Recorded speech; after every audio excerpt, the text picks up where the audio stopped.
ইন্নাল হাসানাত ইউযহিবনাস সাইয়্যাত। আল্লাহ বলেন নিশ্চয়ই নেক আমল বহু গুনাহকে মিটায় দেয়। আমি একটা হাদিস শোনাই তাহলে বুঝবেন আপনারা। এমন অসংখ্য হাদিস আছে, নেক আমল গুনাহ যে মুছা দেয় এমন অসংখ্য হাদিস আছে। যেমন একটা হাদিস শোনাই, আল্লাহর হাবিব সাল্লাল্লাহু আলাইহি ওয়াসাল্লাম বলেন, মান হাজ্জা লিল্লাহ ফালাম ইয়ারফাস ওয়ালাম ইয়াফসুক রাজাআ কায়াউমিন ওয়ালাদাতহু উম্মুহ। নবী বলেন, কেউ যদি আল্লাহর জন্য হজ করে, কার জন্য হজ কার জন্য করে? জোরে গন্ধ কার জন্যে? তো হজ যদি আল্লাহর জন্যই করে তো নবীর এই কথা বলার দরকার কি? কেউ যদি আল্লাহর জন্য হজ করে, হজ তো আল্লাহর জন্যই করবে। বোঝা গেল একটা ঘাটতি আছে, ঘাপলা আছে, এনে একটা এদিক ওদিক লাইন আছে, নাইলে নবী এই কথা বলতেন না। কিছু হজ এমন হবে যেগুলো আল্লাহর জন্য হয় না, নবী জানতেন। আমাদের দেশে বহু মানুষ আছে যারা হজ আল্লাহর জন্য করে না, নিজের জন্য করে। একটা হাজি সাহেব লাগাইতে টাইটেল, এটা প্রমাণ কি হজ আল্লাহর জন্য করে নাই? প্রমাণ হইল যদি হজ আল্লাহর জন্য করত, তার হজের আগের জিন্দিগি পরের জিন্দিগি এক থাকতো না। অথচ আমরা কি দেখি, হজের আগেও সন্ত্রাসী আসিল, চাঁদাবাজ, হজের পরে আইসা আরো বাড়াইয়া দিস, হজের খরচা শুদ্ধ উড়ায়। হজের আগে ছিল দুর্নীতিবাজ, এখনো দুর্নীতি করে। হজের আগে সুদ খাইতো, এখনো সুদ খায়। হজের আগেও ঘুষ খাইতো, হজের পরেও ঘুষ খায়। আছে না নাই কথা কর? তা আমি বলি, তার হজের পার্থক্য কি হইল? কোনো পার্থক্য নাই, খালি একটা, কি আগে আসিল সুদখোর, এখন হইল আলহাজ সুদখোর। আগে আসিল ঘুষখোর, এখন আলহাজ ঘুষখোর। আগে আসিল সন্ত্রাসী, এখন বলেন না আপনারা, ডরেন নাকি? এখন আলহাজ। এতটুকুই পার্থক্য। তার জীবনের, তার চরিত্রের, তার স্বভাবের কোনো পরিবর্তন নাই। বোঝা গেল ওই হজ আল্লাহর জন্য হয় নাই। অথচ যদি আল্লাহর জন্য হইতো, এই আমলটার দাম ছিল কত? সুবহানাল্লাহ। নবী বলেন, হজটা যদি এমন হয় যেখানে গিয়ে সে কোনো গুনাহ করে নাই, অশ্লীল কাজে জড়ায় নাই। মুহাদ্দিসরা ব্যাখ্যায় বলেছেন, কোনো আমলের ত্রুটি হয় নাই, যা যা বিধান আছে হজের, ফরজ, ওয়াজিব, সুন্নত সব ঠিকঠাক মতো আদায় করছে। সে হজ করে যখন বাড়ি ফেরত আসে, আল্লাহর নবী বলেন সে কেমন পবিত্র হয়ে যায়, তার অতীতের গুনাহগুলা কেমন মুছে।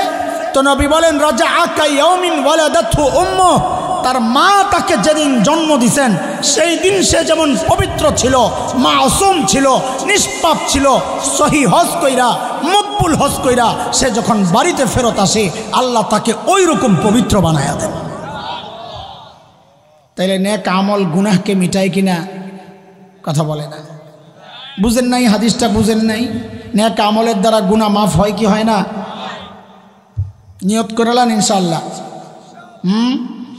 যাদের তৌফিক আছে তারা তো অবশ্যই, যাদের তৌফিক নাই তারাও নিয়ত কইরা দোয়া করতে থাকেন। নিয়ত মানে আল্লাহ হাজার নিয়ত করলাম, আল্লাহ তুমি কর না, এটা নিয়ত কয় না। নিয়ত মানে পাক্কা নিয়ত। বলে পাক্কা নিয়ত মানে আজকের থেকে টাকা জমানো শুরু করেন, এটা হলো পাক্কা নিয়ত। আপনি কোনো প্রস্তুতি নেবেন না আর মনে করবেন নিয়ত করছেন, এটার নাম নিয়ত না। আপনি 1 টাকা 2 টাকা করে জমানো শুরু করেন, নিয়ত যদি পাক্কা হয়, আল্লাহর যদি ডাক পড়ে, টাকা লাগবে না, আল্লাহ কেমনি নিয়ে যাবে আপনি টেরও পাইবেন না। আমাদের গাউসিয়া মার্কেট, আপনাকে এই গাউসিয়া না, আমাদের ঢাকা নিউ মার্কেট গাউসিয়ায় একটা লোক আছে, একটু অ্যাবনর্মাল টাইপের, একটু সমস্যা আছে তার, কথাও অস্পষ্ট, এই মুখের থেকে সবসময় পানি পড়ে, একেবারে সাদাসিধা টাইপের। তো তার পরিবার চালায় কেমনে? সে ওই যে পায়জামা নেওয়ার বেছে, নেওয়ার ফিতে আছে না পায়জামার, হাতে করে এগুলো লয়ে হাইটা বেছে নিউ মার্কেটে, এটাই তার কাজ। একটা বেচলে 1 টাকা লাভ হয় শুনছি। তো এগুলো হাইটা বেছে, সারাদিন যা বেছে এটা দিয়ে সংসার চলে। একদিন হঠাৎ রাস্তায় আমার সাথে দেখা, দৌড়ে এসে হুজুর হুজুর হুজুর এমনি কথা বলে, হুজুর হুজুর হুজুর। কি সমস্যা? দোয়া করেন দোয়া করেন দোয়া করেন। কি দোয়া করবো? আমি এবছর হজে যাইতাছি। আমি মনে করছি মাথা তো সমস্যা, মনে হয় ওটা আরো বাইরে গেছে গা সমস্যা। তারপরও যেহেতু হজের ব্যাপার আমার এই বিশ্বাস আছে, কারে আল্লাহ কোন সময় ডাক দেয় কেমনে না এটা আল্লাহ জানে। তা আমি জিজ্ঞেস করলাম কেমনে কি এত টাকা কই পাইছ, অনেক টাকা জমাইছো অনেক দিন থেকে? না না, ওই যে গাউসিয়ার এক ব্যবসায়ী আছে আমিও চিনি, কো ভাই আছে না, হ্যাঁ কামারে ডাক দিয়ে কইছে কি তোরে নিয়া এবার হজে যাবো, তোরে হজ করামো আমি, তুই রেডিও। টাকা জমা দিছে হুজুর। আল্লাহ, আমার তখন বিষয়টা এতটা বিশ্বাস হয়েছে যে হজ এক ব্যতিক্রম আমল, আল্লাহ যখন কবুল করবেন তখন টাকা কোত্থেকে আসবে এটা আপনার চিন্তা না, আল্লাহ ব্যবস্থা করে ডাক দিয়ে লয়ে যাবো। আপনার তো পাক্কা নিয়ত করা লাগবে। এই জন্য পাক্কা নিয়ত করে এখন থেকে টাকা জমানো শুরু করে। বলে এত টাকা কই পাবো? আরে আবারও এই একই কথা, এত টাকা লাগবে না তো, আল্লাহ ডাক দিলে টাকা ছাড়াই যাবেন উইরা ইনশাআল্লাহ। আমারটাও তো, আমি সর্বপ্রথম যখন হজ করি লেখাপড়া করি তখন আমি এখন যে মসজিদে জুমা পড়াই ওই মসজিদে তারাবি পড়াই। এলাকার মানুষ আমারে হাফেজ সাহেব হিসাবে জানে, এখনও সেই পুরান ডাকটাই এখনও মুরব্বীরা দেয় হাফেজ সাহেব, তারাবি পড়াইতাম। তো এক বড় পয়সাওয়ালা আমাদেরকে খুব মহব্বত করেন, এখনও আমাদেরকে দেখেন অনেক। এই আল্লাহর বান্দা তার এক বিশাল জায়গা নিয়ে কেচাল সাবারে, বিশাল জায়গা। তো মামলা মোকদ্দমা চলতেছে, আজকে মামলার রায় হবে। দেখেন আল্লাহ যখন কাউরে পাঠায় কেমনে পাঠায়। তো সে কোর্টে যাওয়ার সময় নিয়ত করে গেছে যদি মামলা আমার পক্ষে রায় আসে তা আমার হাফেজ রে হজে পাঠামো। তখন মাত্র পড়ি 4 লাইন, ওই হুজুররা বুঝবে লেখাপড়া শেষ করার এখনো 3 বছর বাকি। আমার হাফেজ সাহেব হজে পাঠাবো, ওই নিয়ত করে কোর্টে গেছে। আসলে মান্যতের ব্যাপারে নবী আলাইহিস সালাম বলেছেন আল্লাহ কামজুসের পকেট থেকে পয়সা বাইর করে, এছাড়া কোনো লাভ হয় না। মান্যত করলে সিদ্ধান্ত পাল্টায় না, এটা মাথায় রেখে। মান্যতের দ্বারা সিদ্ধান্ত, আল্লাহর সিদ্ধান্ত মান্যতের দ্বারা। মান্যতের লাভ একটাই, কাঞ্জুস এমনি খাওয়ায় না, এমনি দেয় না, আল্লাহ মান্যতের মাধ্যমে কাঞ্জুসের পকেট থেকে পয়সা বের করে, এই এদুরই লাভ। ওই আল্লাহর বান্দা মান্যত করে গেছে করে যে যদি রায় আমার পক্ষে আসে তা আমি আমার হাফেজরে হজে পাঠাবো। তো আল্লাহ আমার হজ কবুল করছেন, তো তার পক্ষে রায় চলে আসছে। সে ওই কোর্টের থেকেই হজ অফিস ছিল তখন নিমতলা, ওই যে ফায়ার সার্ভিসের ঢাকার গুলিস্তানের পাশে, ওখান থেকে ওখানে আইসা আমার নামে একটা হজের টাকা জমা দিয়া বুকিং দিয়া বাসায় যায় আব্বারে, আমি তো মাদ্রাসায় কিচ্ছু জানি না, আব্বারে যায় বলতেছে আজকে আমার হাসানের জন্য হজের টাকা জমা দিয়ে আইছি। এটা তখনকার, আজ থেকে 30 বছর আগের কথা বা 26-27 বছর হবে। তখন আমার জন্য এটা কল্পনায়ও ছিল না, কারণ আমার তখন দাড়ি তো ওঠে নাই, এদিক দিয়া 2টা এদিক দিয়া 2টা, ওই বেটা এই লোকের জন্য হজের ফয়সালা হয়ে গেছে। এর চেয়ে ইয়াকিন আর কেমনে দেওয়া হবো আপনাদেরকে যে হজ এটা টাকা থাকলে হয় না, ক্ষমতা থাকলে হয় না, আল্লাহ যাকে ডাক দেন তার টাকাও লাগে না। আরেক আলোচনায় চলে গেলাম, এই জন্য নিয়ত করেন ইনশাআল্লাহ, পাক্কা নিয়ত করেন ইনশাআল্লাহ, হ্যাঁ আল্লাহ কবুল করেন। তাইলে আমরা আমাদের গুনাহকে কয় ভাগ করছি মনে আসেনি, আবার হারাই গেছেন হজের কথা শুনি না। কয় ভাগ? 1 ভাগ যেই গুনাহগুলো আল্লাহ ছাড়ও দেন, আরেক ভাগ গুনাহ যেগুলো নেক আমলের দ্বারা আল্লাহ মিটায়া, আরেকটা গুনাহ আছে যেগুলোর ব্যাপারে আল্লাহ বলেছেন আমি ছাড় দিলেও ছেড়ে দিব না, ওই যেটা আপনারা মুখস্থ করছেন পড়া ওইটা।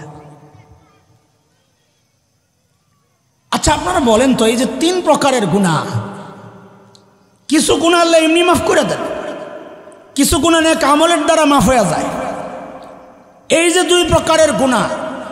আবার কিছু গুনাহ যেগুলোকে আল্লাহ বলেছেন আমি ছাড়বো না, বলেন এই 3টার মধ্যে মারাত্মক কোনটা? কোনটা? 3 নাম্বারটা বলেন, তা সহজ হবে বলা। কয় নাম্বারটা? তাইলে ওই 3 নাম্বার গুনাহ সম্পর্কে আমাদের জানা দরকার কিনা? নাইলে আমি বাঁচবো কেমনে? যেই গুনাহ আল্লাহ বলেছেন আমি ছাড়বো না, আমি না জানলে বাঁচবো কেমনে? তা আমি যে আয়াতে কারিমা পড়েছি শুরুতে, ওই আয়াতে আল্লাহ তাআলা ওই গুনাহগুলোর কথা বলেছেন, যে গুনাহ সম্পর্কে আল্লাহ বলেছেন আমি ছাড় দিলেও কি দিব না। তো আল্লাহ বলেন বালা মান কাসাবা সাইয়্যাতান ওয়া আহাতাত বিহি খাতিআতুহু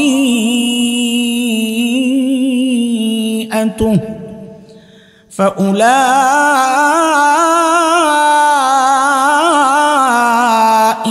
আসহাবুন নার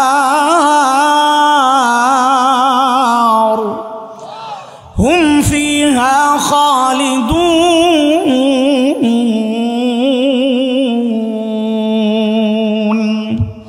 আয়াতের তর্জমা করব না, আমি শুধু বিষয়টা বুঝাই।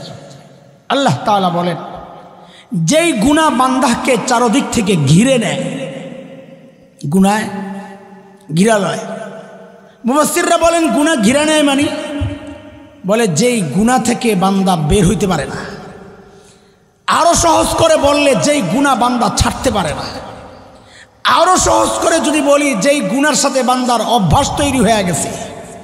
আরো যদি ইজি করে বলি যেই গুনাহটা বান্দা নিয়মিত করে ছাড়তে পারে না, ছাড়ে না।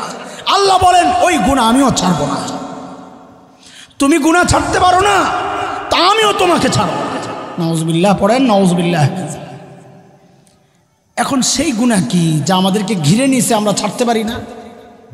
কি সেই গুনাহ সবার যে একটাই হবে এটা জরুরি না। সেই গুনাহ আমার একটা হইতে পারে, মরণের আরেকটা হইতে পারে, আপনাদের আরেকটা হইতে পারে। কেউ মিথ্যা কথা বলে, এই গুনায় সে ফেঁসে গেছে, ছাড়তে পারে না। কেউ মদ খায়, সে ছাড়তে পারে না। কেউ সুদ খায়, ছাড়তে পারে না। কেউ ঘুষ খায়, ছাড়তে পারে না। এক একজনের এক এক রকম গুনাহ হইতে পারে। কিন্তু আমরা এই সমাজ নিয়ে বসবাস করি, এই সমাজের দিকে তাকায়া আমাদের যেটা অনুভূতি, কিছু কমন গুনাহ আছে যেই গুনার মধ্যে এই সমাজের প্রায় সব মানুষ জড়ায় গেছে, প্রায় সব, কিন্তু ছাড়তে পারে না। যে গুনায় বুড়াও জড়াইছে, জুয়ানও জড়াইছে। যেই গুনায় হুজুরও জড়াইছে, সাধারণ মানুষও জড়াইছে। যেই গুনায় কোনো ইমামও জড়াইছে, মুসল্লিও জড়াইছে। যেই গুনায় কোনো পীরও জড়াইয়া গেছে, মুরিদরা তো আরো আগে জড়াইছে। বলে সেই গুনাহটা কি? সেই গুনাহটা হচ্ছে টাচ মোবাইলের গুনাহ। বলেন টাচ মোবাইলের গুনাহ। কে বলবে যে এই গুনায় সব শ্রেণীর মানুষ জড়ায়? বলেন কি নারী, কি পুরুষ, কি বুড়া, কি জোয়ান, কি আলেম, কি সাধারণ মানুষ? কে বলবে যে টাচ মোবাইল চালায় অথচ গুনার মধ্যে জড়ায় নাই? কে বলবে? আল্লাহর কিছু খাস বান্দা তো আছে অবশ্যই, যারা নিয়ন্ত্রিতভাবেই চালায়, নিয়ন্ত্রণ করে চালায়, অবশ্যই আছে। কিন্তু কয়জন সেটা বলতে পারবে বুক ফুলাইয়া যে টাচ মোবাইল চালায় অথচ গুনাহ করে না? আর এমনকি ওই টাচ মোবাইলের গুনাহ এখন ছোট্ট বাচ্চারাও জড়ায় গেছে। বলে বাচ্চার তো গুনাহ নাই, সেটা আমিও জানি, কিন্তু গুনায় সে অভ্যাস তৈরি হচ্ছে আস্তে আস্তে। আগে বাচ্চাদেরকে মা ঘুম পড়াইতেন আল্লাহ আল্লাহ জিকির করে করে, পিঠের মধ্যে আল্লাহ আল্লাহ বলে বলে থাপড়াইতেন আর ঘুম পড়াইতেন। ওই বাচ্চার সামনে এখন হিন্দি সিনেমার গান না ছাড়লে সে ঘুমাইতে চায় না, তার সামনে গান না ছাড়লে সে খাইতে চায় না। তার মানে ছোট্ট বাচ্চাটাও ওই মোবাইলের গুনায় জড়ায় গেছে। এটা কিসের গুনাহ? চোখের গুনাহ। এই গুনাহ কিসের গুনাহ? বলেন সবাই, এই গুনাহ কিসের গুনাহ? চোখের গুনাহ। চোখের গুনাহ মিয়া ভাই, বাবা, আমার সন্তানেরা, এক ভয়ঙ্কর গুনার নাম হচ্ছে চোখের গুনাহ।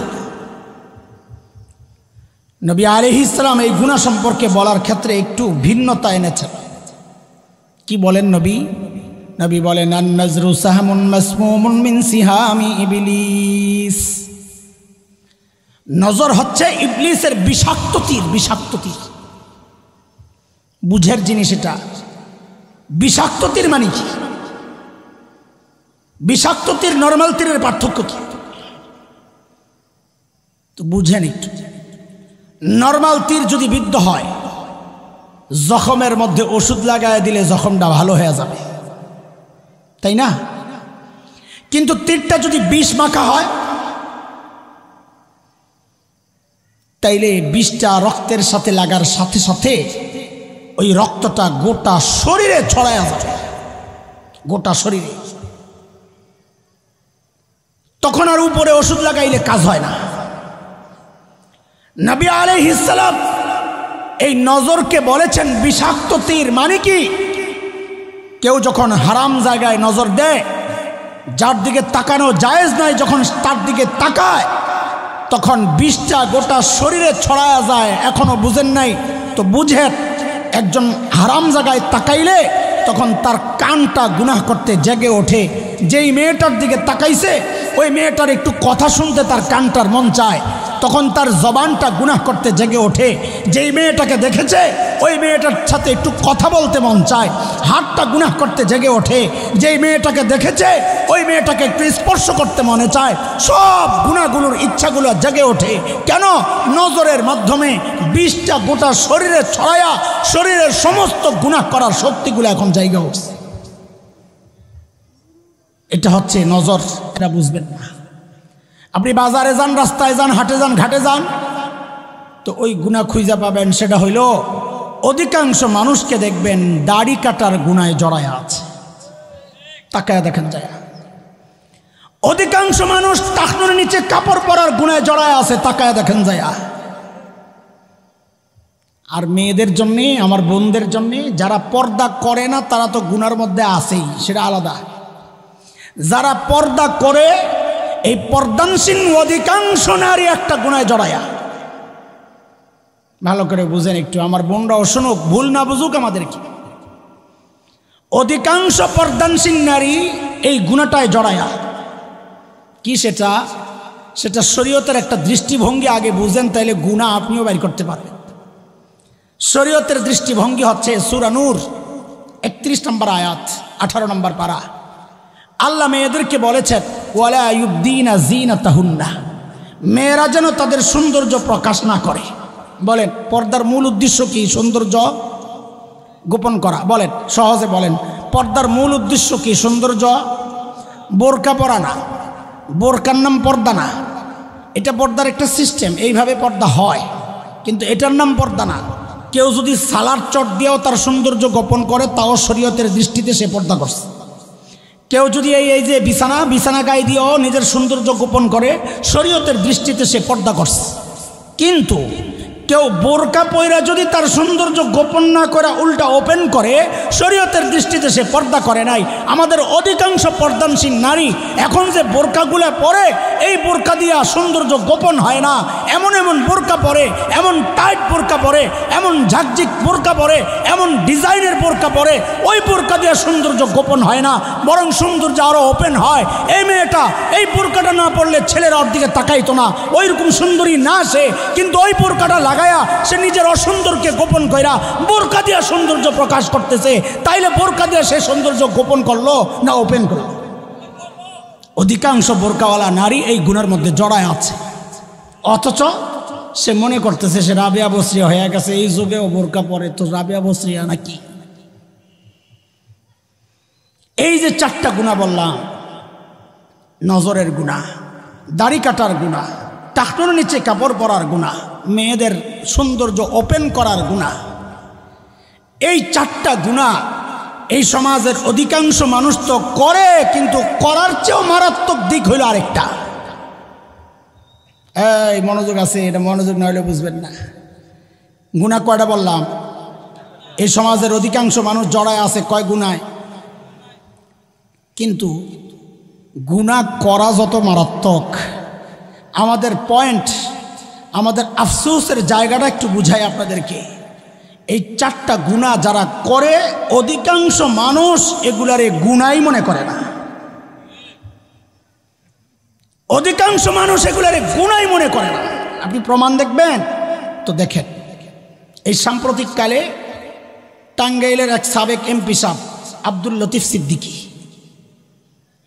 সে মাহফিলে ওয়াজ করতেছে। এখন তো নেতাকে ওয়াজ দিতে হয়, তো মাহফিলে ওয়াজ করতেছে, হুজুর বসা।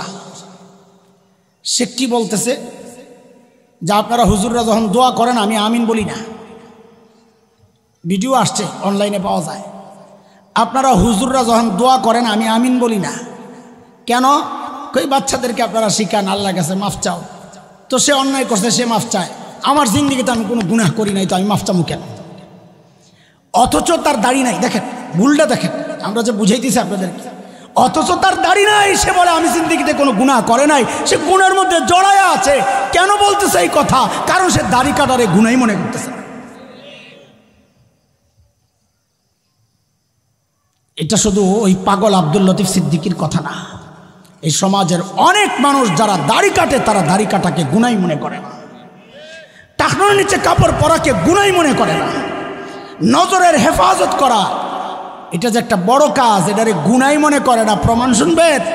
আইসা কি বলে, হুজুর আপনাকে বয়ান শুই না, আলহামদুলিল্লাহ ঘর নিয়ন্ত্রণ করছি। কি করছেন? কই টেলিভিশন নিয়ন্ত্রণ করছি। কি করছেন? ফালাইয়া দিয়েছেন না ভেঙ্গে লাইছেন? কয় না আছে। তো বউরে কইছি সিনেমা টিনেমা খেলাধুলা গান বাজনা নাটক ফাটক সব বন্ধ। তো রাখছেন কি জন্য সব বন্ধ হইলে? ও মাঝে মাঝে নিউজটা দেখি। তো নিউজ পড়ে কে? আপনার খালাম্মায় না আপনার নানি? তো বুঝা লাইছে কয় না মহিলারা পড়ে। কোথাও তাকাই না, বুঝা লাইছে আমি কি করতে চাই, কোথাও তাকাই না। আপনার খালি তাকানো গুনাহ না, ওই নারীটার কণ্ঠটাও আপনার জন্য গুনাহ, আপনি ইচ্ছা করে শুনতেছেন। আর খালি এত বড় পরহেজগার আপনি খালি শোনেন, মাঝে মাঝে একটু দেখেন। আসল কথা হইলো আপনি এটাকে গুনাই মনে করতেছেন না, আপনি সিনেমা দেখাকে গুনাহ মনে করতেছেন, আপনি গান দেখাকে গুনাহ মনে করতেছেন।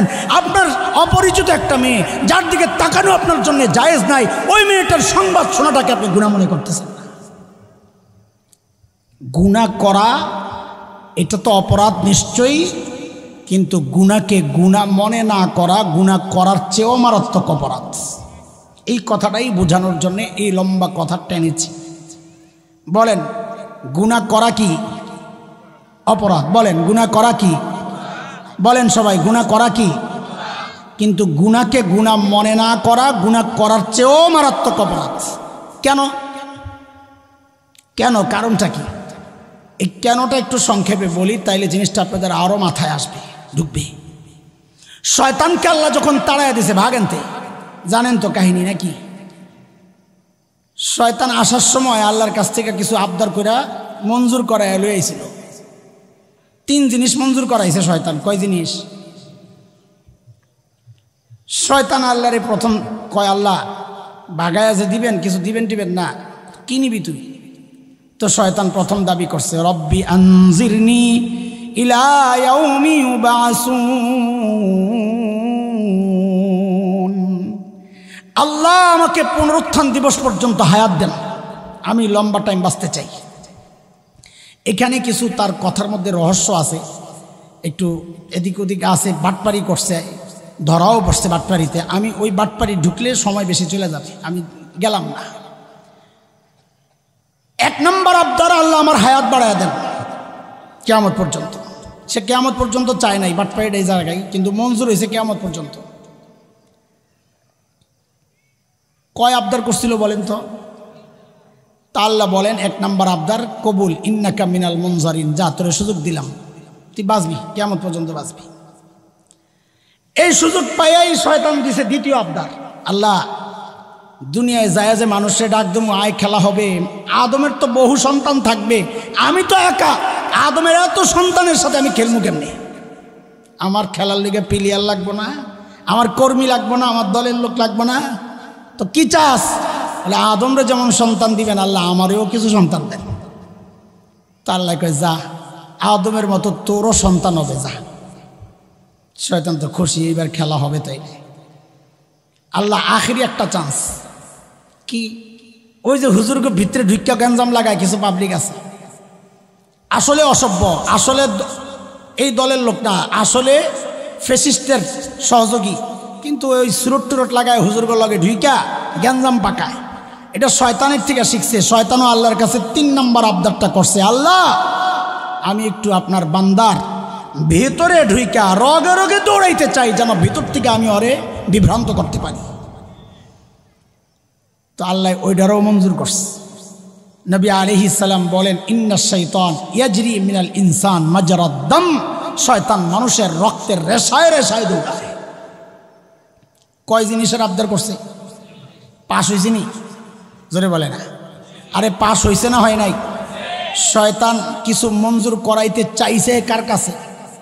জোরে বলেন না, আরো জোরে বলেন। কার কাছে চাইছে? মঞ্জুর হয়েছে নি? হয়েছে? মিয়া তুমি তো মিয়া শয়তানের চেয়ে খারাপ। শয়তান বুঝা গেল কিছু চাইতে হইলে আল্লাহর কাছে চাইতে হয়, কিছু মঞ্জুর করাইতে হইলে আল্লাহর কাছ থেকে মঞ্জুর করাইতে হয়। আর তুমি চাও যায় খাজার কাছে আর বাবার কাছে। তুমি তো শয়তানের চেয়ে খারাপ। শয়তান বুঝলো যেটা তুমি বুঝলা না। শয়তান বুঝলো যে চায়া পাশ করাইতে হয় কার কাছে, আর তুমি বুঝলা পাশ করাইতে হয় খাজার কাছে। তুমি শয়তানের চেয়ে খারাপ। কথা কন আপনারা? যেটা মাজারের কাছে যায়, মাজারওয়ালার কাছে যায় বাচ্চা চায়, ক্ষমতা চায়, ও শয়তানের চেয়েও খারাপ। এটা মাথায় রাখবেন আজকে দেখা। বলে কেন খারাপ কইলি রে? বলে শয়তান চাইছে আল্লাহর কাছে, তুই চাস বাবার কাছে। শয়তান মঞ্জুর করাইছে কয় জিনিস? জোরে কর না একটু। আমার বাপে অন বয়া বয়া কান্দে। বাপকে আদম আলাইহিস সালাম ওই জায়গায় কোন বাবা ছিল? আপনার আব্বা আছিল? কে? কোন বাবা? বাবা বসে বসে কান্না করে। আরে শয়তান তো সব পাশ করায় লইল, তো আমার বাচ্চাকে কি? তো বলেন তো বাবার মায়া বেশি না রবের মায়া বেশি? আল্লাহ তুলনাই তো চলে না। রব দেখছেন যাহারে আমার আদম তো পেরেশান সন্তানের জন্যে, তো ডাক দিয়া বলছে আপনার লাগবো না কিছু? তো হযরত আদম তো এমনি লজ্জা ভুল করছে, তো আল্লাহ দেন না আমারে কিছু দেন। না আমি কেমনে বাঁচব, আমার সন্তান কেমনে হবে, উপায় কি হবে? তা আল্লাহ বলেন যান আপনারে দিলাম একটা সুযোগ, আপনার সন্তানের জন্য আমি একটা সুযোগ দিলাম। কি সুযোগ? বলে আপনার সন্তান আমল করবে একটা, আমি উঠায়া দিব 10টা। বলেন আমল একটা উঠবে কয়টা? গুনাহ করবে একটা, উঠাবো একটা। আল্লাহ বলেন মান জাআ বিল হাসানাহ ফালাহু আশরু আমসালিহা ওয়া মান জাআ বিস সাইয়্যাহ ফালা ইউজজা ইল্লা মিসলাহা। আল্লাহু আকবার। বলেন নেকি একটা উঠবে কয়টা? গুনাহ একটা উঠবে কয়টা? বাজে কয়টা? হ্যাঁ 7:45। তো দেরি আছে। সুযোগটা কেমন লাগলো আপনাকে? খুশি লাগে নাই? কিন্তু আমার বাপ তো খুশি না। বাপ মন খারাপ করে বইয়া রইছে। কারণ কি? বাপ জানে আমার সন্তান নেকি একটা করলেন আপনি 10টা দিবেন, হয়তো সারাদিন বইয়ে ফেসবুক চালাইবো, আমল করার সুযোগ কই? এসা না পড়লে কি হয়েছে? ফেসবুক তো বন্ধ হয় না। ফজর না পড়লে কি হয়েছে? ইউটিউব দেখা তো বন্ধ হইব না। গুনাহ তো চালু থাকবে, নেকি তো করবে না। করলেন আপনি একটারে 10টা বানাইবেন, জিরোরে তো 10 বানাইবেন না। একেরে কি বানাবেন? তো এক ঢুকলে না 10 হবে, এক তো ঢুকবো না। গুনাহ তো ঠিকই ঢুকতে থাকবে। বাপের চিন্তা পোলাবেন তো বুঝে না, বাপ চিন্তা করে বহু দূরের চিন্তা। আল্লাহ দেখছে হারে আদমের তো মন খারাপ, কয় থাক থাক আপনি টেনশন করেন না, আপনারা আরেকটা সুযোগ দিলাম। বলে কি সুযোগ? বলে আমি আমার বান্দারে মানে আপনার সন্তানরে ফিরিস্তা দিয়া চারদিক দিয়ে গার্ড দিয়া ব্রেকেট দিয়া রাখবো, নিরাপত্তা বলয় তৈরি করব যেন শয়তান ওর কাছে যাইতে না পারে। সূরা রাদে আসছে। আল্লাহ বলেন লাহু মুআক্কিবাতুম মিন বাইনি ইয়াদাইহি ওয়া মিন খালফিহি ইয়াহফাযুনাহু মিন আমরিল্লাহ।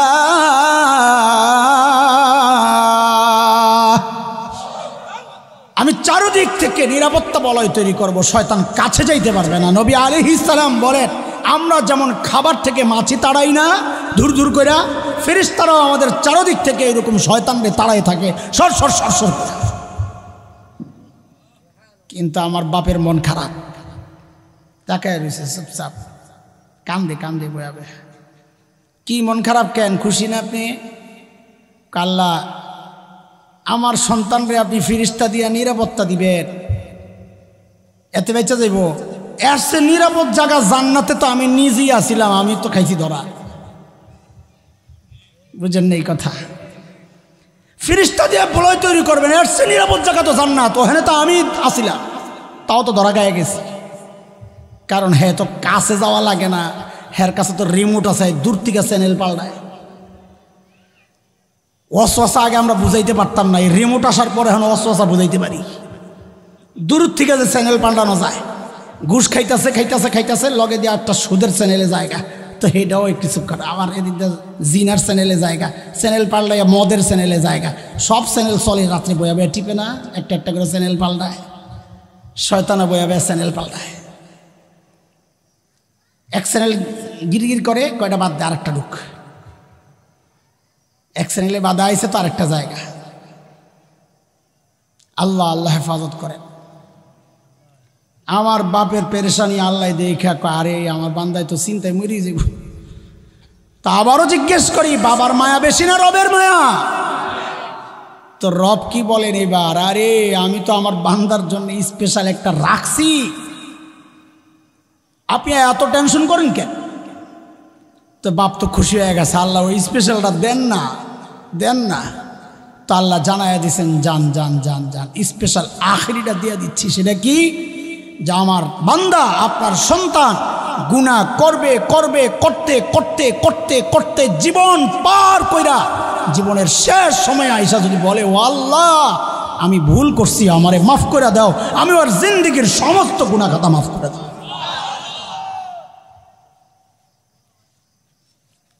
যেই না আল্লাহ এই কথা কইছি, এখন তো শয়তানের মন খারাপ, শয়তান লাভ দিয়ে উঠছে, আল্লাহ এটা কি, এটা কি করলে? যদি সব মাফ কইরেই দিবেন, তা আমারে ওই 3 সুযোগ দিয়েছেন কোন কামের জন্য, আমি এটিতে কি করব? সারা জীবন আমি মেহনত করে হের পেছনে হেরে গুনাহ করামো, আর শেষ সময় আপনারে ডাক দিলে আপনি দিবেন মাফ কইরা, তো আমার এই 3 সুযোগ দেওয়ার দরকার কি আছে? শয়তানের মাথায় তো কুবুদ্ধি খালি ঘুরে। তো শয়তান কি কয় আল্লাহরে জানে। এটা হলো আমাদের পয়েন্ট, আলোচনার মাথায় রাখেন।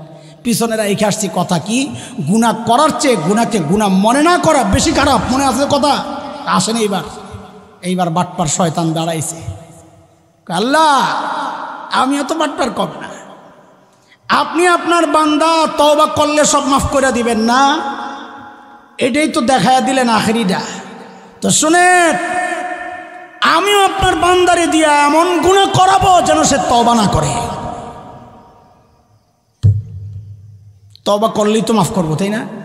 বলেন না? আরে বুঝেন, তওবা করলে তো শয়তান কি কয়, আমি এমন গুনাহ করাবো যেন সে তওবা বাস। হুমকি দিয়া তো শয়তান ছাড়া দিছে। মুহাক্কিক ওলামারা পেরেশান হয়ে গেছে, আরে ওইটা কোন গুনাহ যে গুনাহ বান্দা করে কিন্তু তওবা করে না। খুঁজতে খুঁজতে খুঁজতে খুঁজতে মুহাক্কিক ওলামারা পাইছেন খুঁজা, আরে এটা তো ওই গুনাহ। কি গুনাহ? কই যে গুনারে মানুষ গুনাহ মনে করে না, যে গুনারে মানুষ গুনাহ মনে করে না। আরে তওবা তো করবে গুনাহ মনে করলে। ওই যে আব্দুল লতিফ সিদ্দিকী বলল যে আমি আমিন বলি না কেন? কারণ আমি তো গুনাহ করি নাই। আরে তার তওবা নসিব হয় না তো এই জন্যে, কারণ সে যে গুনাহ করেছে সে গুনারে গুনাহ মনে করতেছে না। বেদাত এত মারাত্মক গুনাহ কেন? কারণ এই গুনার তওবা নসিব হয় না। কেন? যে বেদাত করতেছে সে তো মনে করতেছে আমি সওয়াবের কাম করতেছি, আমি তওবা কেন করব? এটা কত বড় ভয়ঙ্কর গুনাহ দেখেন। এই জন্য বলেছি গুনাহ করাটা যত মারাত্মক, গুনাহকে গুনাহ মনে না করা তার চেয়ে বেশি মারাত্মক। কেন? গুনাহ করলে যদি অনুভূতি থাকে আমি গুনাহ করছি, কোনোদিন না কোনোদিন তওবার সুযোগ থেকে যায়। আর গুনারে গুনাহ মনে না করলে তওবার আর সুযোগ আসে না, কারণ তওবা কেন করবে? সে তো গুনাহই করে নাই, তার চিন্তায়। বুঝে আসছেনি কথা? এখন বলেন, যেই গুনাহ আল্লাহ বলেছেন আমি মাফ করব না, ওই গুনাহ ছাড়া দরকার কি দরকার না? বলেন, আমি জিজ্ঞেস করি, স্পষ্ট বলেন, ছাড়া দরকার কি দরকার না? এই গুনাহ ছাড়ার রাস্তা কি? গুনাহ ছাড়া তওবা হলো গুনাহ মাফ করানোর রাস্তা। হ্যাঁ, তওবা করলে গুনাহ আটকায়, এটাও ঠিক, কিন্তু এটাই চূড়ান্ত ব্যবস্থা না। তওবা হচ্ছে অতীতের গুনাহ মাফ করানোর জন্যে। ভবিষ্যতের গুনাহ থেকে বাঁচার জন্য কি করব? তো আল্লাহ তাআলা একটা চমৎকার সুযোগ দিয়েছেন আমাদের সামনে। আল্লাহ বলেন, সূরা আলে ইমরানে আসছে, আল্লাহ বলেন, কুল ইন কুনতুম তুহিব্বুনাল্লাহ ফাত্তাবিউনি ইউহিব্বুকুমুল্লাহু ওয়া ইয়াগফির লাকুম যুনুবাকুম ওয়াল্লাহু গফুরুর রহিম।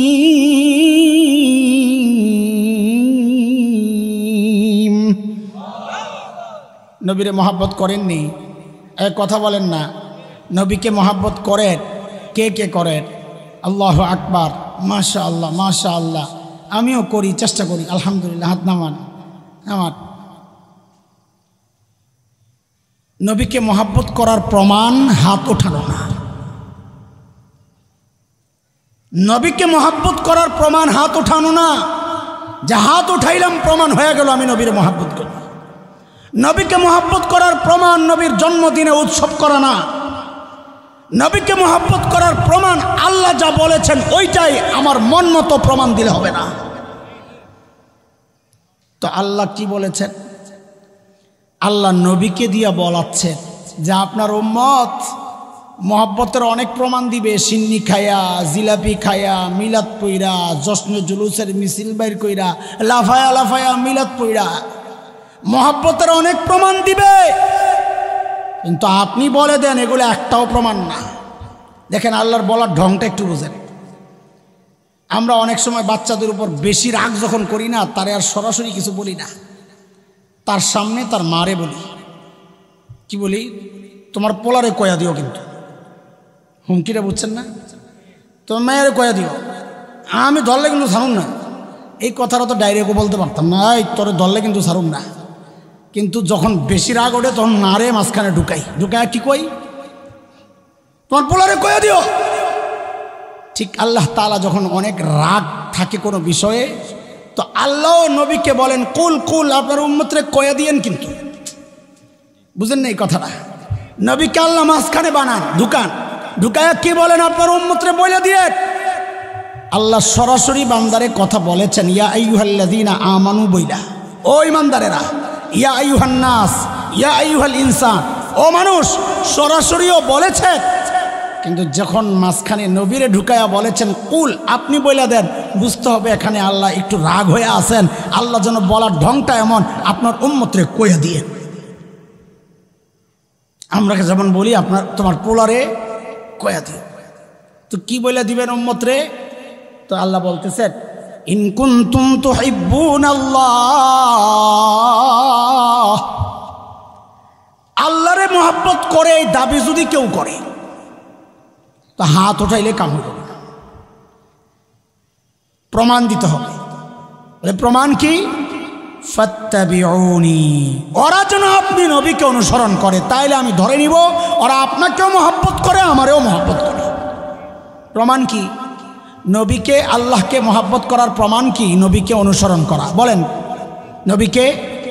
নবীকে অনুসরণ মানি নবীর টুপি যেমনি পড়ছেন অমনি পড়া। অনুসরণ মানি নবীর চুল যেমন ছিল ওইটা রাখার চেষ্টা করা, অথবা সাহাবীদের যেমন ছিল ওইটা রাখার চেষ্টা করা, মুছ যেমন ছিল ওইটা রাখার চেষ্টা করা, দাড়ি যেমন ছিল ওইটা করা, জামা কাপড় যেমন ছিল ওইটা করা, ভাত যেমনি খাইতেন অমনি করা, টয়লেটে যেমনি যাইতেন অমনি যাওয়া, ঘুমাইতেন যেমনি। ও আমার নবী বুঝি এগুলো একটাও করেন নাই? করছেন না করেন নাই? নবী খাইছেন জিন্দিগিতে? খাওয়ার একটা পদ্ধতি ছিল নবীর, দাঁড়ায়া পেট ভুইরা খিদা না লাগলেও খাইয়া কি করছেন? বসে বসে খাইছেন, হাত ধুইয়া খাইছেন, বিসমিল্লাহ বইলা খাইছেন, ডান হাতে খাইছেন, নিজের দিক থেকে খাইছেন।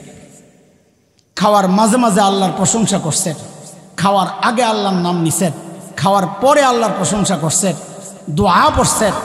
এই সবগুলোর একটা পদ্ধতি আছে। আমার জীবনের এমন কোনো কাজ নাই যেখানে গেলে আমি আমার নবীর জীবনের কোনো পদ্ধতি পাবো না। আমার নবীর জীবনটা এতটা বিস্তৃত। আমাদের বড়রা উদাহরণ দিছেন, আকাশের দিকে তাকাইলে বিশাল আকাশ, বুড়ার যদি চোখ ঠিক থাকে বুড়া দেখবে কিনা বলেন তো? আকাশ যদি খোলা থাকে বুড়া আকাশ দেখবে না, জুয়ান দেখবে না, ইমাম দেখবে না, শ্বশুর দেখবে না, বাবা দেখবেন না, বাচ্চা দেখবে না, কথা বলে না, নানা দেখবে, হ্যাঁ শাসকরা দেখবে, প্রেসিডেন্ট দেখবে, দেখবে, কথা বলেন দেখবে না দেখবে না? তো আমাদের বড়রা বলেন আমার নবীও আকাশের মতো। বলে আকাশের মতো মানে কি? মানি বুঝো না? একটা ছোট্ট বাচ্চা যদি চিন্তা করে আমি মানব ইতিহাসের শ্রেষ্ঠ শিশু হতে চাই, বলে সে যেন শিশু মুহাম্মদের দিকে তাকায়। একটা কিশোর যদি চিন্তা করে আমি মানব ইতিহাসের শ্রেষ্ঠ কিশোর হতে চাই, সে যেন কিশোর মুহাম্মদের দিকে তাকায়। আরে মহব্বতের সাথে পড়েন না সাল্লাল্লাহু আলাইহি ওয়াসাল্লাম। একটা যুবক যদি চিন্তা করে আমি মানব ইতিহাসের শ্রেষ্ঠ যুবক হতে চাই, সে যেন যুবক মুহাম্মদের দিকে তাকায়। একজন পৌরা সে যদি চিন্তা করে মানব ইতিহাসের শ্রেষ্ঠ পৌর হতে চাই, সে যেন নবী মুহাম্মদের দিকে তাকায়। একজন বৃদ্ধ যদি চিন্তা করে মানব ইতিহাসের শ্রেষ্ঠ বৃদ্ধ হতে চাই, সে যেন বৃদ্ধ মুহাম্মদুর রাসূলুল্লাহর দিকে তাকায়। একজন বাবা যদি চিন্তা করেন মানব ইতিহাসের শ্রেষ্ঠ বাবা হতে চাই, সে যেন বাবা মুহাম্মদুর রাসূলুল্লাহর দিকে তাকায়। একজন শ্বশুর যদি চিন্তা করে মানব ইতিহাসের শ্রেষ্ঠ শ্বশুর হতে চাই, সে যেন শ্বশুর মুহাম্মদুর রাসূলুল্লাহর দিকে তাকায়। একজন দাদা আর নানা সে যদি চিন্তা করে আমি শ্রেষ্ঠ দাদা নানা হতে চাই, সে যেন নানা মুহাম্মদুর রাসূলুল্লাহর দিকে তাকায়।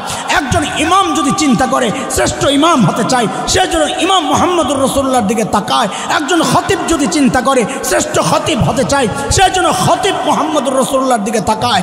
একজন রাষ্ট্রনায়ক যদি চিন্তা করে মানব ইতিহাসের শ্রেষ্ঠ রাষ্ট্রনায়ক হতে চাই, দুনিয়ার কোনো তন্ত্রমন্ত্রে ইজমে কাজ হবে না, রাষ্ট্র একটাই, রাস্তা একটাই, সে যেন রাষ্ট্রনায়ক মুহাম্মদুর রাসূলুল্লাহর দিকে তাকায়। আমার নবীর জীবনটা এতটা বিস্তৃত যে যেই জায়গা থেকে তাকাবে সে তার চলার জন্য শ্রেষ্ঠ রাস্তা পাওয়া যাবে। সুবহানাল্লাহ। এ ভাই সুন্নত কেন মানবো একটু বলেন তো, আমি শেষ করব। সুন্নত কেন মানবো জিজ্ঞেস করলে বলে নবীরে মহব্বত করি, আল্লাহরে মহব্বত করি, এটা প্রমাণ দেওয়ার জন্য। এই তো না, এটা একটা মৌলিক কারণ, কিন্তু এটাই মৌলিক কারণ না। হ্যাঁ ঘুরা ওইটাই আল্লাহরে রাজি খুশি করার জন্য, এটাই মৌলিক কারণ না। দুনিয়ার মানুষ, আখিরাতে যারা দুর্বল তাদেরকে উদ্দেশ্য করে বলছি, আল্লাহর নবীর সুন্নত আমি এই জন্যে মানব কারণ এই কাজটা নবীর যে পদ্ধতি এর চেয়ে উত্তম পদ্ধতি দুনিয়াতে আর হইতেই পারে না। আমি কিছু উদাহরণ দিলে আপনারা বুঝবেন। দেখেন এখন ওই যে বিভিন্ন বুড়াদের গিরায় গিরায় ব্যথা, কোমরে ব্যথা, তো ডাক্তারের কাছে গেলে ডাক্তাররা বলে এক সময় আপনি খুব দৌড়াদৌড়ি করছেন, ক্ষয় হয়ে গেছে। মানুষ এখন শুধু জগিং করে, দৌড়ায়। রাস্তা বিদেশে গেলে দেখবেন সকাল নাই, দুপুর নাই, রাত নাই, কেউ না কেউ দৌড়াইতেছে, জগিং করতেছে। এখন ডাক্তাররা নতুন করে কি বলা শুরু করছে? ডাক্তাররা বলা শুরু করছে যে খুব স্পিডে দৌড়ানো যাবে না, তাহলে হাড় ক্ষয় হয়ে বার্ধক্যে গেলে এটা অনেক কষ্টের কারণ হবে। আবার একদম ধীরে ধীরেও চলা যাবে না, তাহলে শরীরের চর্বি গলবে না, একটু স্পিডে চলা। হ্যাঁ 1400 বছর এটাকে ওরা নাম দিয়েছে ব্রিক্স ওয়াক। এই মধ্যম পন্থায় চলা, দৌড়ানো না আবার স্লো না, একটু স্পিডে হাঁটা। আল্লাহু আকবার।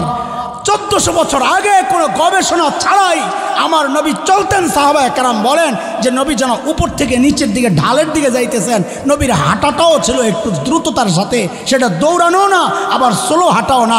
1400 বছর পর চিকিৎসা বিজ্ঞানীরা বলছে চলার মধ্যে সবচেয়ে উত্তম পদ্ধতি এটাই। ডাক্তাররা এখন বলছে কি ঘুমের সময় ব্রাশ করেন, ঘুম থেকে উঠে ব্রাশ করেন। কেন? মুখ হচ্ছে শরীরের প্রবেশদ্বার, শরীরের যা কিছু ঢুকে মুখ দিয়া। এখন মুখ যদি ময়লা থাকে, আপনি ভালো ফ্রেশ খাবার খাইলেও দরজায় যদি ময়লা থাকে ঢুকার সময় ময়লা ভিতরে যাবে না? মুখ যদি ময়লা থাকে, ফ্রেশ খানা খাইলেও ভিতরে ময়লা যায়, পয়জন তৈরি হবে, সেখানে ব্যাকটেরিয়া তৈরি হবে। তো ডাক্তাররা বলে ব্রাশ করে ফ্রেশ করো। আম্মা জান আয়েশা বলেন নবী যখন ঘুমাইতে যাইতেন মিসওয়াক করা ছাড়া আমার নবী ঘুমাইতে যাইতেন না। কোনটা বলবো বলেন? যারা ডায়েট কন্ট্রোল করে, এই পোলাপাইন এখন তো খুব ডায়েট কন্ট্রোল, না খায়া হুগায়, এটা রেকর্ড ডায়েট কন্ট্রোল। আমেরিকার বিজ্ঞানীরা, চিকিৎসা বিজ্ঞানীরা স্টিকারের মতো বানাইছে, কিছু পরামর্শ দিছে যারা স্বাস্থ্য নিয়ন্ত্রণ করতে চায়, ওজন কমাইতে চায়। তো ওখানে লেখছে কয়েকটা পদ্ধতি পরামর্শ। এক হলো ব্যায়াম করবে, ব্যায়াম দৌড়দৌড়ি করবে। 2 জিমে যাবে, জিমে ওই যে ভারী জিনিস ওঠাবে নামাবে এগুলা জিম, বুড়ারা নাও বুঝতে পারেন জিম। ব্যায়ামের ঘর আছে আলাদা, আপনারা তো বস্তা ওটা, এটি হলো আগেরকার জিমের সিস্টেম। এখন যাই লোহা ওড়ায়, ব্যায়াম করে, হুইয়া হুইয়া কি করে না করে বেড়া বেড়ি একখানে, এটা একটা পদ্ধতি। আরেকটা পদ্ধতি হচ্ছে ওষুধ খাওয়া ওজন কমানোর জন্য। আরেকটা পদ্ধতি হচ্ছে খাবার নিয়ন্ত্রণ করা। এরপর ডাক্তাররা লেখেন এই 4টা যদি কেউ না পারে তার জন্য 5ম পদ্ধতি। বলে এই 4টা পারবে না কেন? এই যে আমি পারবো না, ব্যায়াম করার সময় আমার নাই, জিমে যাওয়ার প্রশ্নই আসে না, সবকেই যাওয়া কষ্ট হয়ে যায়, পড়াইতে যাও, জিমে যাবো কোন সময়? আর আমরা জিমে গেলে মানুষ দিয়ে তাকায় তাকায় হাসবো, হুজুরও জিমে আইছে, হুজুরের তো শরীর নাই, এটা প্লাস্টিক। খাওয়া নিয়ন্ত্রণ সম্ভব না। কেন?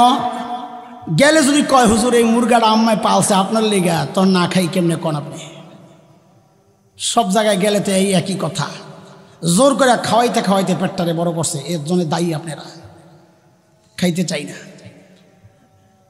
তো এখন দেখলাম যে আমেরিকার ওই ডাক্তারদের পরামর্শ যে এই 4টার একটাও আমার দ্বারা সম্ভব না। তো তারা নিজেরাই লেখছেন যদি কারো এটা সম্ভব না হয় তার জন্য 5ম অপশন, সেটা কি?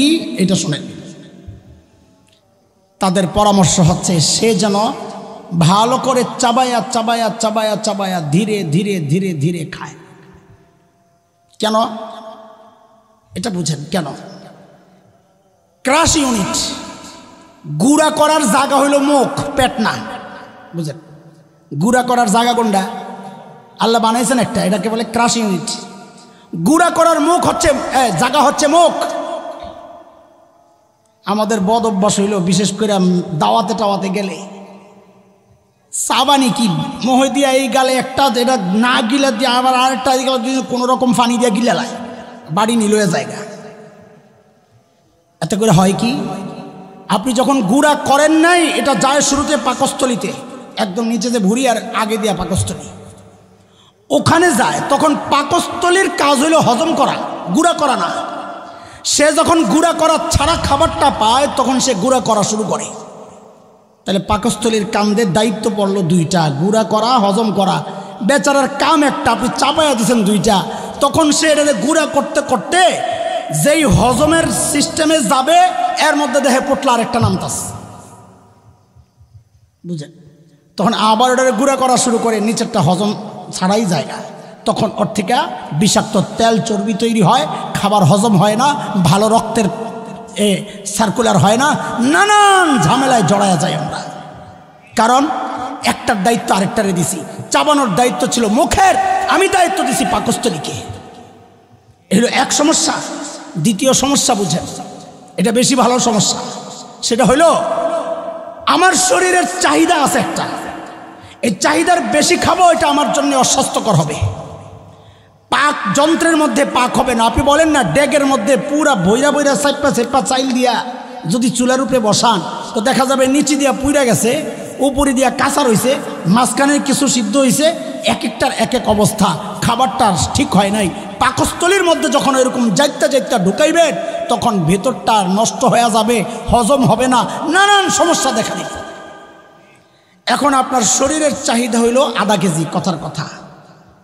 আপনি খাইতেছেন খাইতেছেন খাইতেছেন, খাইতে খাইতে গলার এই পর্যন্ত আয়া পড়ছে, ডেক দেয় কি জন্যে গলার এই পর্যন্ত আয়া পড়ছে। নাক ডেকা ঘুমায় যে পিঁপড়ার লাইন মুখের ভিতরে, কি লেগে পিঁপড়া খানার গন্ধ পাইছে, কাছাকাছি আছে, পিঁপড়া যায় টাইনা টাইনা খানা বাইর করে, এই পর্যন্ত আয়া পড়ছে। ডাক্তাররা বলতেছে শরীরের চাহিদা পুরা হয়েছে, এই মেসেজটা ব্রেন থেকে আসতে 15 থেকে 20 মিনিট, 18 মিনিট হচ্ছে পারফেক্ট। মেসেজ আসে ব্রেন থেকে, ব্রেন মেসেজ পায় 2টা নোটিশের মাধ্যমে। এক নোটিশ যায় পেটের থেকে, আরেক নোটিশ যায় চাপার থেকে। কয়টা চাবানি দিচ্ছেন এটা কাউন্ট হয় ব্রেনের মধ্যে, আল্লাহ ব্রেন বানাইছেন ওইরকম। এটা কয় চাবানি দিচ্ছেন, আপনার 100 চাবানি দরকার, আপনি 50 চাবাইয়া 1 কেজি খায়া লাইছেন, ব্রেন মেসেজ পায় নাই, কারণ সে এখনো 50 চাবানির অপেক্ষায় আছে। আর হইল পেটটা ভৈরা, উপরের যে চামড়াগুলো আছে, এখানে বিভিন্ন বিভিন্ন ছোট্ট ছোট্ট এই অংশ একটার সাথে আরেকটা লাগা, পেটটা ফুলে গেলে এগুলো একটার সাথে একটা লেগা মাথায় মেসেজ আসতে আসতে যে আপনার পেট ভরছে, এই খবরটা মাথা পর্যন্ত যাইতে 18 থেকে 20 মিনিট লাগে। মাথায় মেসেজ গেলে মাথা ব্রেন তখন মেসেজ দেয় রুচির মধ্যে এখানে একটা পানি বের হয় যে আর খাওয়া দরকার নাই, খাওয়া আর ভালো লাগবে না, তখন আপনি খাবার ছাড়বেন। কিন্তু 18 মিনিটে মেসেজ পাইতে 10 মিনিটে আপনার খাওয়া না পড়ছে, এই পর্যন্ত আপনি মেসেজ পাবেন কখন? বুঝতেছেন আমার কথা? একটু অন্য লাইনের কথা কইতেছে। এই যে সমস্যাগুলো আমাদের হচ্ছে কেন? দ্রুত খাওয়ার কারণে। ডাক্তাররা এই জন্য পরামর্শ দিছে ধীরে ধীরে খাবেন, ভালো করে চাবায়া খাবেন, তাহলে খাবার হজম হবে। শরীরের চাহিদা যতটুকু দরকার শরীর মেসেজ পায়া আপনাকে বলবে আর খাবা না।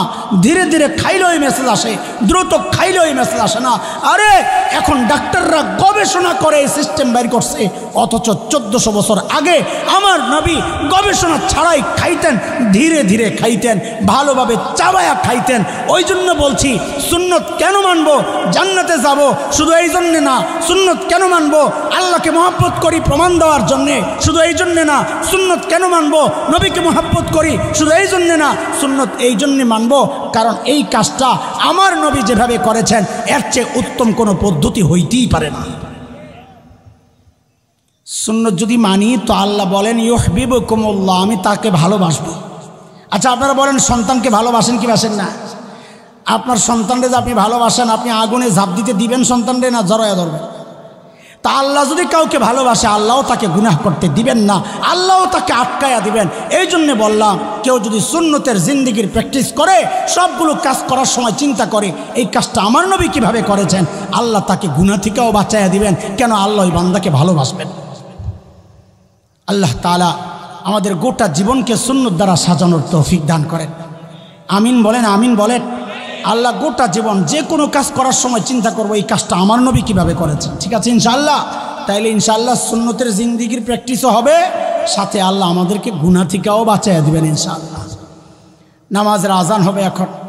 নামাজের পরপর আমাদের ধারাবাহিক আলোচনা চলতে থাকবে। আমাদের একজন তো চলে আসছেন, ওমর ফারুক আনসারী সাহেব। তার আগে মুফতি আহমদ আল হাবিব সাহেবও কথা বলবেন।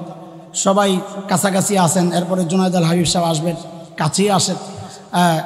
চর ভাসানিয়া ওই মাধবদীর থেকে ভিতরে চলে আসবেন। আপনারা আবার বাদ যায়েন কেন যে আইলে আমি কোন সময় হুট করে ঢুকে দেবো গা। যেমন আমি মাগরিবের পরে ঢুকছি, পোস্টারে হয়তো লেখছে ছোট্ট করে, অনেক হয়তো খেয়ালও করে নাই, ওই আসে আসবে তো তা আইসা দেখবো নাই গেছে গা। যেন চট করে কে কোন সময় এবার চট করে যাইব। আর চট করা তো এখন এটা স্পেশাল শব্দ হয়ে গেছে। আমগো চট করে কে কখন আসবে আর কখন যাইব আর টেরও পাইবেন না। এই জন্য কোথাও যাওয়ার দরকার নাই ইনশাল্লাহ। যদি যান তো আরেকজনকে আনতে যাইবেন, তাড়াতাড়ি আইবেটা এক মগায় গেছে গা, আর বাকিগুলা রয়েছে এখনো, তাড়াতাড়ি চলে আসবো ইনশাল্লাহ। ঠিক আছে না ইনশাল্লাহ? এদিক ওদিক যাবো না, নামাজের পর আইসা বসা যাবো। আল্লাহ তাআলা কবুল করেন, আমিন। ওয়া আখিরু দাওয়ানা আলহামদুলিল্লাহ।